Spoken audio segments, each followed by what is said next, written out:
खून पीने को मिलेगा।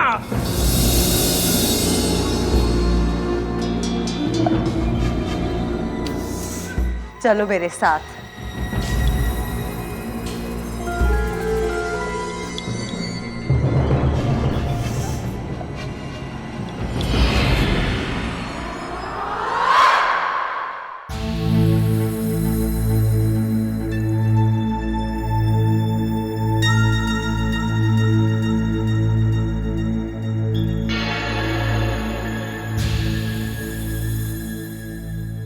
चलो बेटा उठो, शाबाश, नाश्ता कर ले बेटा, बैठ,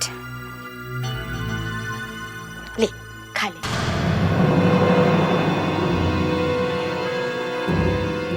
नाश्ता कर ले बेटा।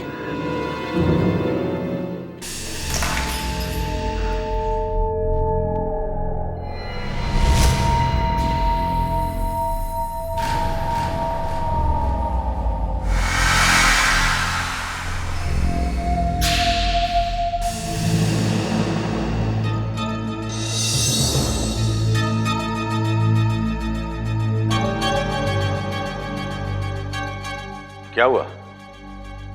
हद हो गई, अब तो बर्दाश्त के बाहर है ये सब कुछ। मैंने उसे खाने की थाली दी तो आज फिर से उठा कर फेंक दी उसने। ये भी कोई तरीका हुआ? जितना भी उससे प्यार से बात करती हूँ वो उतना ही मेरे प्यार का जवाब नफरत से देता है।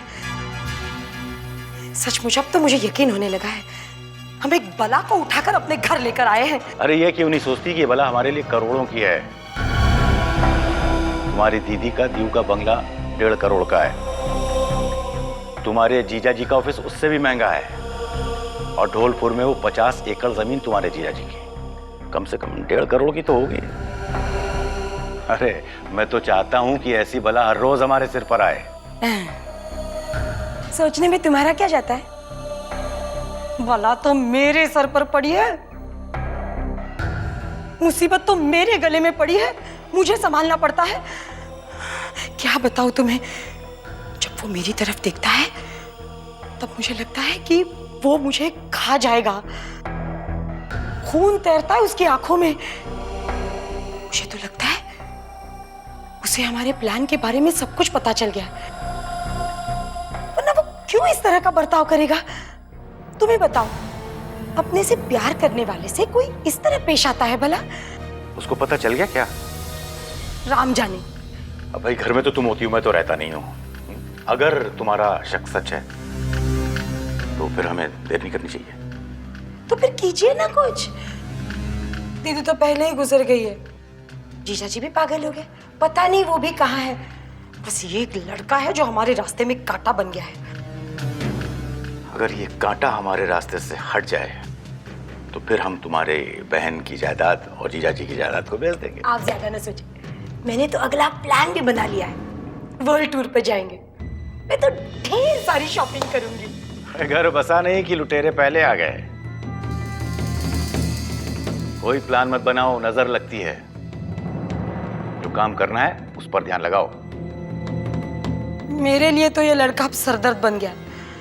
मैं ज्यादा दिनों तक इससे इस तरह से लाड़ प्यार से बात नहीं कर सकूंगी, मैं पहले से ही बता देती हूँ। आप जल्दी से इसका कोई इलाज निकालिए ना। कैसे करूं? यही सोच रहा हूं।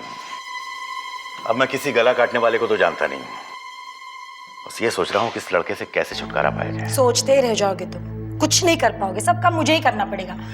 अरे उस पंडित को क्यों नहीं बुलाते जो हमें कहकर गया हम इस मौत को घर ले आए? अरे वो ये अगरबत्ती वाला पंडित क्या कर लेगा? बहुत कुछ कर सकता है वो, कुछ नहीं जानते तुम। वो पंडित बहुत पहुंची हुई चीज है। अरे चंद 1000 रुपयों के लिए वो बड़े से बड़े काम को अंजाम दे सकता है और किसी को कानों कान खबर तक नहीं होती। तुम्हें कैसे पता? सब कुछ बताना पड़ेगा क्या? ठीक है सुन लो, मेरी सहेली से सुना है। अरे ये पंडित इस मुसीबत को हमारे रास्ते से बड़ी आसानी से निकाल देगा, ज्यादा मुश्किल नहीं होगी उसके लिए। अच्छा, वो मान जाएगा? क्यों नहीं मानेगा? हाँ, अगर आप बात करना जानते हो तो मान जाएगा। लेकिन आप फिक्र मत कीजिए, मैं हूं ना। और फिर पैसा, पैसा बोलता है। तो ठीक है, फिर फोन लगाओ पंडित को। क्या? ये भी काम मैं ही करूं? हाँ हाँ, और क्या, और कौन करेगा? सही कह रहे हो, तुमसे तो कुछ होता ही नहीं है, और मैं अगर ना करूं तो कुछ होगा भी नहीं। मैं ही कर लेती हूँ फोन, तभी इस काम को अंजाम मिलेगा। तुम तो बस सोचते रह जाओगे। पंडित को फोन लगाओ। क्या करोगे तुम फिर? कर रही हूँ। पंडित जी, जी नमस्ते। फिर से तकलीफ दे रही हूँ ना आपको? आप जरा घर आ जाएंगे, एक जरूरी काम है।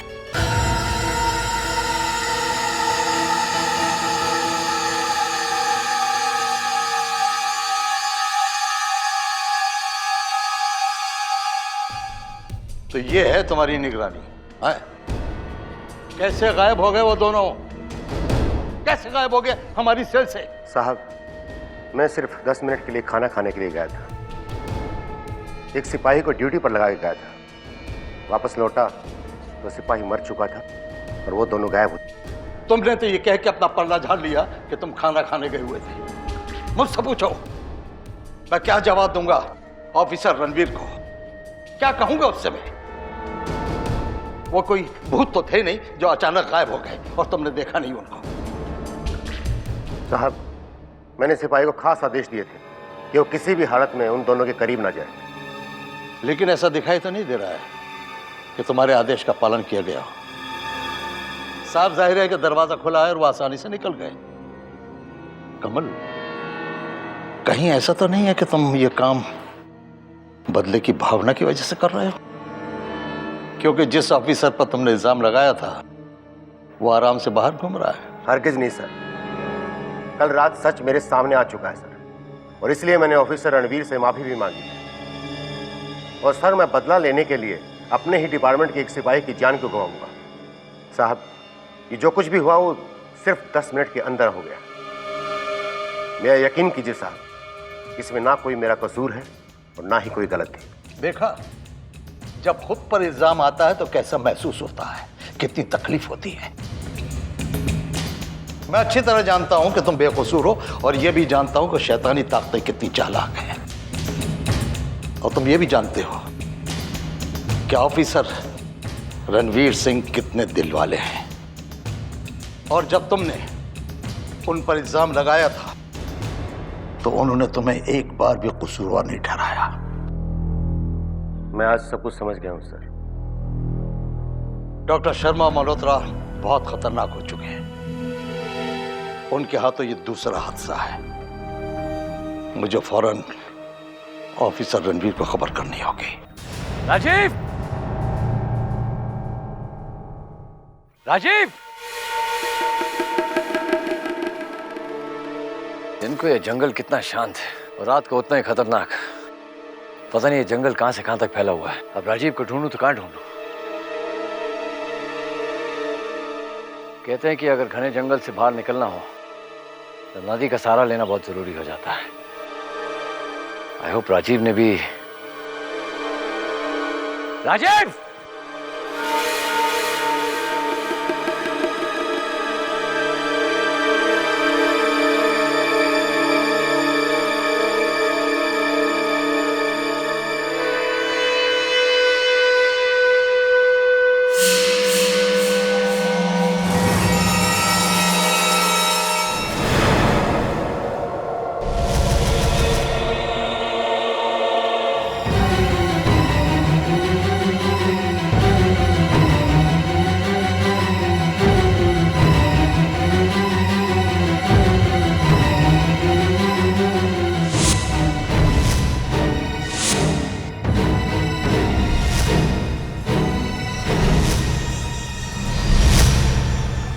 राजीव! राजीव! राजीव! राजीव उठो! उठो राजीव! राजीव! Come on! उठो उठो! उठो! Come on! उठ जाओ! उठ जाओ! तुम यहाँ कैसे पहुंचे? चलो आ जाओ। चलो।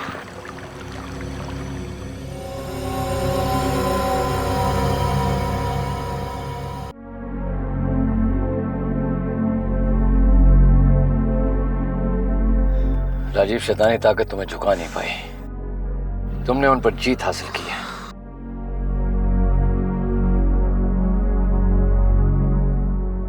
नहीं रणवीर, इतना आसान नहीं है ये सब।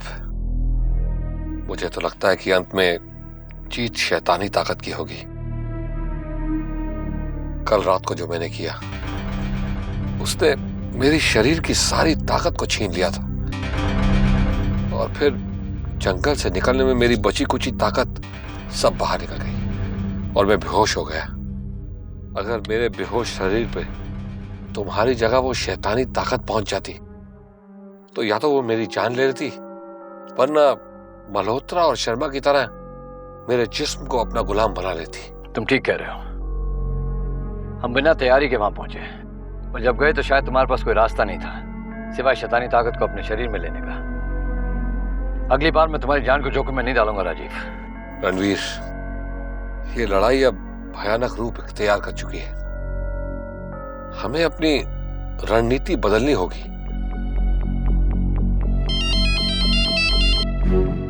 हाँ राठौर साहब, मैं तुम्हें फोन पर बहुत देर से ट्राई कर रहा था, लेकिन तुम्हारा फोन नहीं मिल रहा था।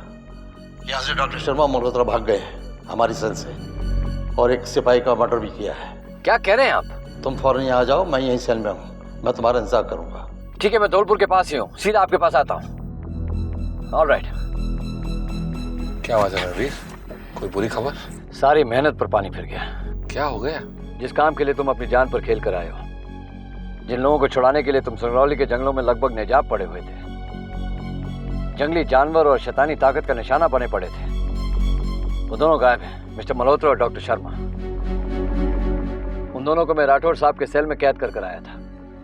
एक सिपाही को मार कर निकल गए हैं। बहुत बुरा हुआ।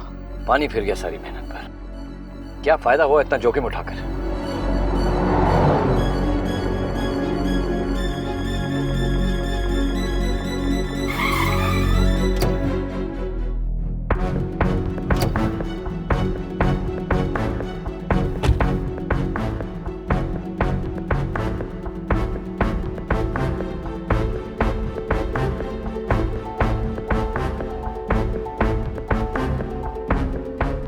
आ गए आप?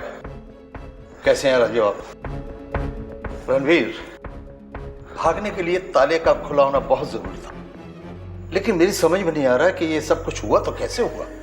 ये सब 10 मिनट के अंदर हुआ सर। मैं खाना खाने गया था, लेकिन एक बात समझ में नहीं आई, सिपाही ने दरवाजे का ताला क्यों खोला? ताला सिपाही ने नहीं खोला। तो फिर किसने खोला? याद है तुम्हें? तुमने मुझसे पूछा था कि मैं यहाँ वापस आकर क्या देख रहा था। हाँ सर। सर ऐसा क्या लगा आपको जो दोबारा उनका सेल चेक किया? मैंने मल्होत्रा को कहते सुना था। यहाँ वापस लौट कर देखा कि यहाँ माँ है कि नहीं।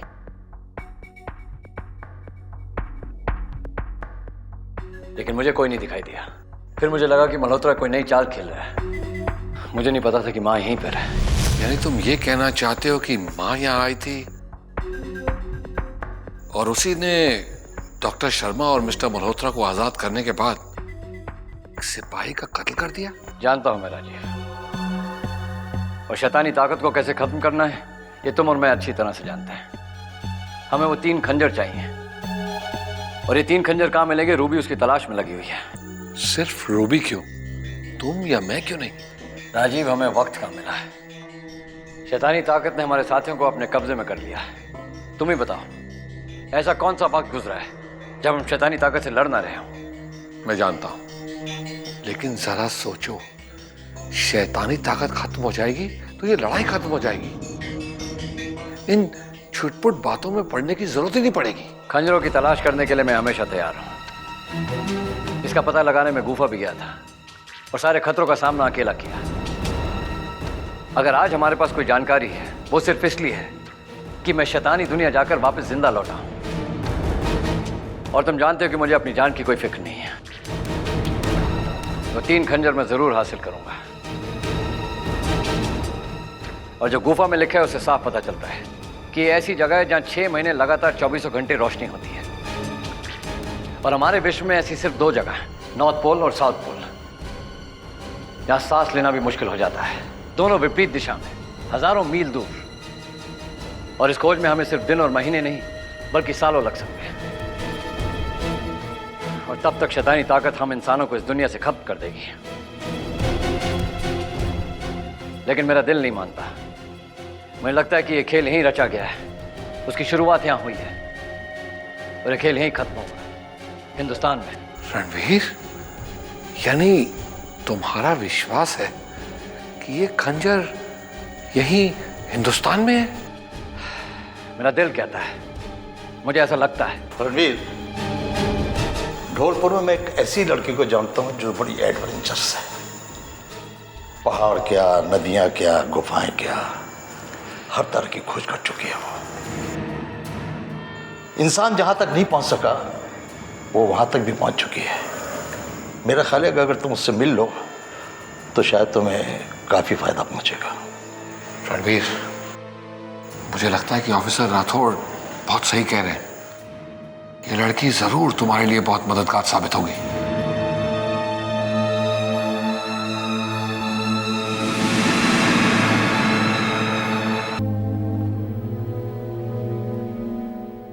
रणवीर, मुझे लगता है कि हमें पहुंचते ही उस लड़की से मिलना चाहिए।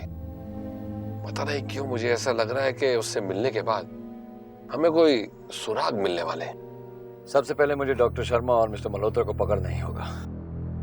उन दोनों के अंदर शैतानी ताकत आ चुकी है।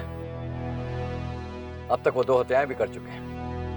उन्हें रोकना होगा राजीव।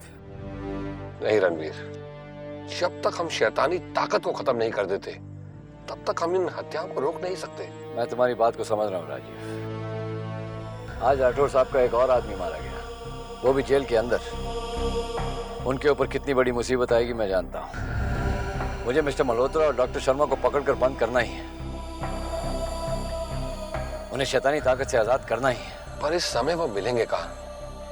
संगरोली के जंगल में जाके उन्हें तलाश करें? यहाँ उनके पास सिर्फ 2 ही ठिकाने हैं। या तो वो शमशान गए होंगे अपनी प्यास बुझाने, या फिर डॉक्टर शर्मा के यहाँ। राजीव, कल सुबह हमें सबसे पहले डॉक्टर शर्मा के यहाँ जाना चाहिए। ठीक है।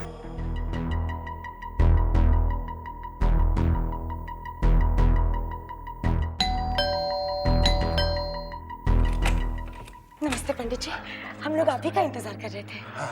फौरन दरवाजा बंद कीजिए, कोई भी मेहमान नहीं आना चाहिए। आप उपाय कहाँ करेंगे? बच्चे के पास आइए।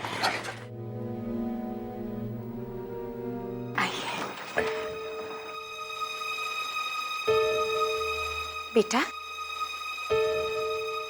पंडित जी यहाँ पूजा करेंगे, तुम्हें कोई एतराज तो नहीं ना? आप लोग जाइए, मुझे शांति चाहिए।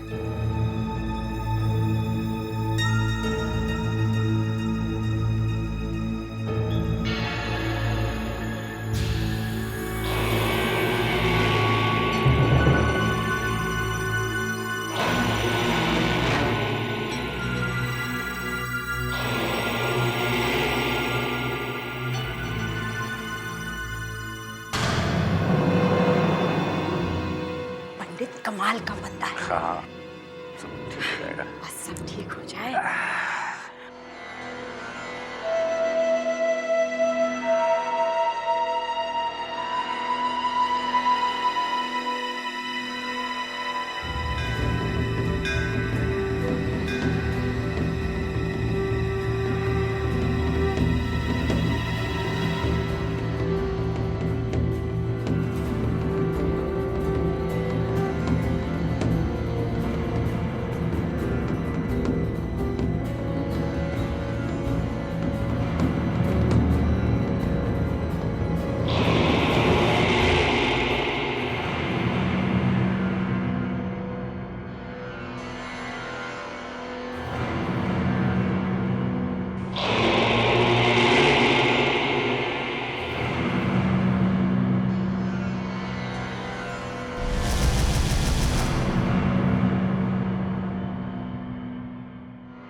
अरे ये रोने का समय नहीं है। पंडित के घर में मैं पैसे देने गया था, वो जलकर राख हो गया, लेकिन उसको लोगों ने यहाँ आते देखा है। तारा, तारा हम फंसने वाले हैं। लेकिन वो जला कैसे? कुछ छोड़ो, ये सोचो कि हम कैसे बचे। तारा, ऐसा करते हैं कि उसकी उसकी उसकी राख को कुएं में फेंक देते हैं और बाकी बची हुई सामग्री को मैं नदी में बहा दूंगा। और मैं? ये क्या कह रहे हैं आप? आप मुझे अकेला छोड़कर जाएंगे यहाँ पर, वो भी उस बच्चे के साथ? नहीं नहीं, उसी ने पंडित को मारा है, मैं अकेली नहीं रहूंगी उसके साथ। अरे एक बच्चा पंडित जी को कैसे मार सकता है? देखो, पंडित जी पूजा कर रहे थे, आगे आग लगी हुई थी, पंडित जी आग बुझाने के लिए नीचे झुके, आग बुझी नहीं और वो जल गए उसमें। मैं नहीं मानने वाली है सब कुछ, जो जी में आए बोल लीजिए आप। उस बच्चे को देखा आपने? उस बच्चे के चेहरे पर एक शिकन तक नहीं थी, इतना सब कुछ हो जाने के बाद। और ये कैसी आग है जो पल भर में एक इंसान को जलाकर राख कर दे? नहीं नहीं, वो पंडित ठीक ही कह रहा था, वो बच्चा मौत है, मौत। मौत को कौन मार सकता है? अगर वो बच्चा मौत होता तो पंडित जी उसे मारने आते हैं। ये एक हादसा है तारा, एक हादसा। देखो तारा, हमें सारे सबूत मिटाने होंगे पंडित जी के यहाँ आने के। मैं कहीं नहीं आने वाली, आपको जो करना है वो कीजिए। आप अकेले ही जाइए, मैंने जो अरे घबराने की जरूरत नहीं है, चलो मेरे साथ। मुझे बहुत डर लगता है। मैं कह रहा हूँ चलो। अरे नहीं नहीं, क्या कर रहे हैं आप? मुझे नहीं आना, मुझे डर लगता है। पंडित जी, पंडित जी,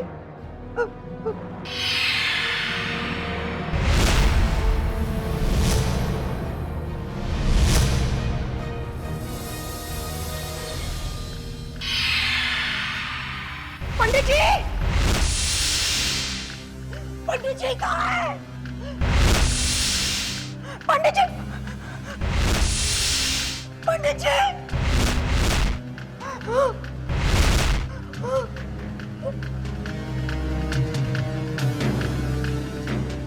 पंडित जी कहाँ है? बेटा, वो पंडित जी की सामग्री और पंडित जी वो जले कैसे? वो भगवान का नाम ले रहा था। मुझे भगवान के नाम से नफरत है। बेटा, ये किसी को बताना मत कि यहाँ ये हादसा हुआ था, वरना हम लोग फंस जाएंगे। तो फिर कोई भगवान का नाम नहीं लेगा यहाँ पर।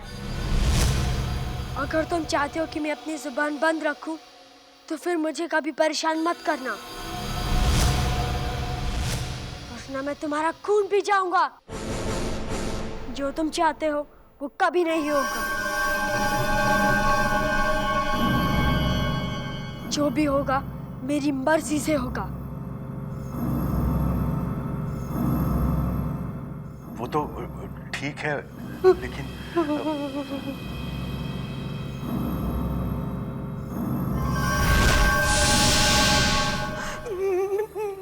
मेरी तो कुछ समझ में नहीं आ रहा है।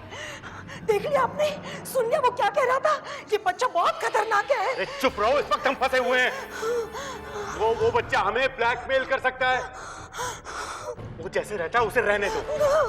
बस हम ये जानने की कोशिश करें कि वो चाहता क्या है। देखो सुनो, मैं पंडित जी के घर में फोन करके आता हूँ कि वो अभी तक यहाँ पहुंचे क्यों नहीं। जो जी में आए करो, बस कहीं से जीजा जी का पता चल जाए और वो ये मुसीबत हमारे गले से ले जाए। पर वो कहाँ है ये भी तो किसी को नहीं मालूम।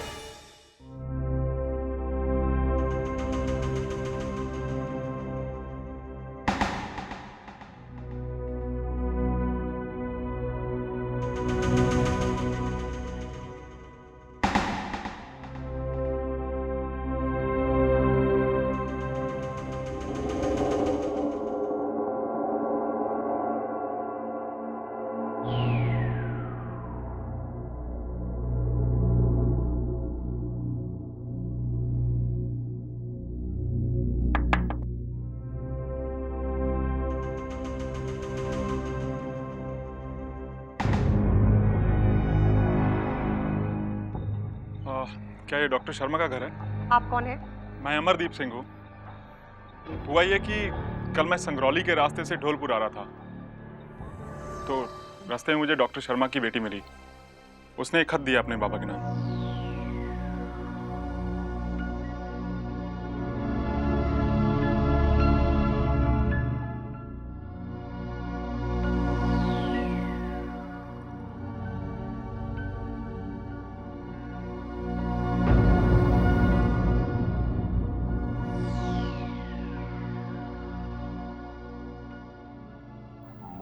दरवाजे पर ये कौन आकर खड़ा हो गया? परेशान से लग रहा है, लगता है कोई घटना जरूर घटी है। कौन सकता है? डॉक्टर शर्मा को पहचानने वाला तो कोई नहीं था, वरना उसकी बेटी तन्वी उसका जिक्र जरूर करती। आ जाकर पूछताछ करता है।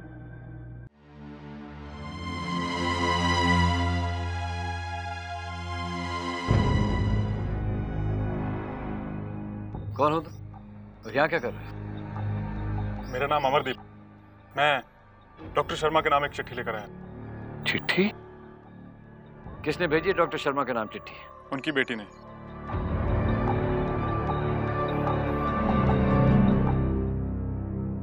और आप उनकी बेटी को कैसे जानते? नहीं, मैं उनकी बेटी को जानता तो नहीं हूँ, लेकिन उससे मेरी मुलाकात हुई थी। आपकी तन्वी से मुलाकात हुई थी? और कहाँ मिले थे आप तन्वी को? कल रात मैं संगरौली से ढोलपुर आ रहा था, तो वहाँ मुझे रास्ते में एक लड़की मिली। तो मैंने सोचा कि शायद ये लड़की रास्ता भटक गई है। मैंने उसे लिफ्ट के लिए पूछा। मैंने उससे पूछा कि तुम्हें कहाँ जाना है। उसने बोला कि उसे कहीं नहीं जाना है, बस मेरी एक चिट्ठी ढोलपुर तक पहुँचा दीजिए। मैंने फिर उससे पूछा कि वो जंगल में अकेली क्या कर रही है, उसकी जान को खतरा हो सकता है। तो वो बड़े अजीब से अंदाज से बोली कि उसकी जान को अब कोई खतरा नहीं है। मैंने गाड़ी स्टार्ट की। फिर मैंने सोचा कि इस लड़की की जान को यहाँ पे खतरा हो सकता है, मैं एक बार और उसे समझाता हूँ। मैंने मुड़ के पीछे देखा तो लड़की वहां से जा चुकी थी। किधर है वो चिट्ठी? अभी अभी एक लड़की ने दरवाजा खोला था, मैंने उसे दे दी वो चिट्ठी। वो लड़की कौन हो सकती है रणवीर? एक सफेद कपड़े वाली लड़की थी वो।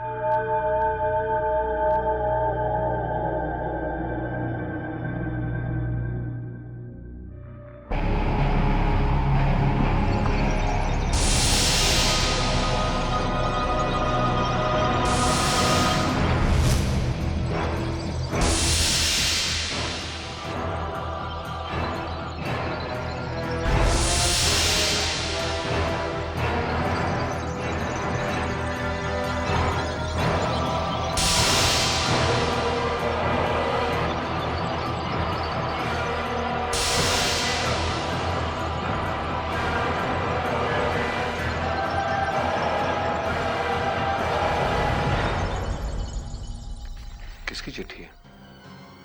तन्वी। तन्वी की? रात को? रणवीर, ये कैसे हो सकता है? जिसने अभी दरवाजा खोला वो लड़की का है। क्या लिखा है तन्वी ने? तन्वी ने लिखा है कि प्रिय पापा चरण स्पर्श। बाबा, तुमने मुझे मारकर अच्छा किया है। मैं एक ऐसी दुनिया में हूं जहां मुझे अच्छा महसूस हो रहा है। पानी से प्यास बुझाने के बजाय अब मैं खून से अपनी प्यास बुझाती हूँ। ये खून ही अब मेरी चाहत है और ये खून ही मेरी जिंदगी। बाबा, आप मेरी इस दुनिया में आ जाइए। आपकी बेटी तन्वी। इसका मतलब तन्वी भी शैतानी ताकत में शामिल हो गई। ये सब माजरा क्या है? देखो, ये चिट्ठी तुमने वाकई उस सफेद कपड़े वाली लड़की को दी थी?